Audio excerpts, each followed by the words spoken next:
దేవుని శిక్షకు మనం లోబడాలి, తల్లిదండ్రుల శిక్షకు కూడా లోబడాలి. అంతేగాని తల్లిదండ్రుల మీద తిరగబడకూడదు. తల్లులు పిల్లలు చేసిన తప్పులను దాచకండి, తండ్రికి చెప్పి తన్నిచ్చండి.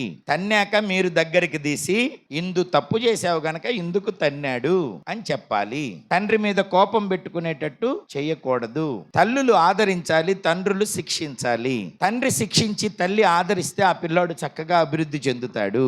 తప్పు చేసిన పిల్లల్ని సమర్థించకూడదు, తండ్రి మీద ఎగదొయ్యకూడదు.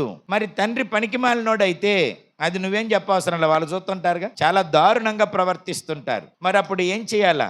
ఆయన కొరకు ప్రార్థన చెయ్యండి అని మాత్రమే చెప్పాలి.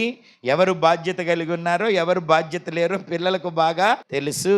నాన్న కూడా మారేటట్లు ప్రార్థన చెయ్యనే చెప్పాలి కానీ తండ్రిని ద్వేషించకూడదు, తల్లిని దూషించకూడదు. తల్లులు మరి బహు జాగ్రత్త కలిగి మీ బాధ్యతను నిర్వర్తించవలసిన వారై ఉన్నారు.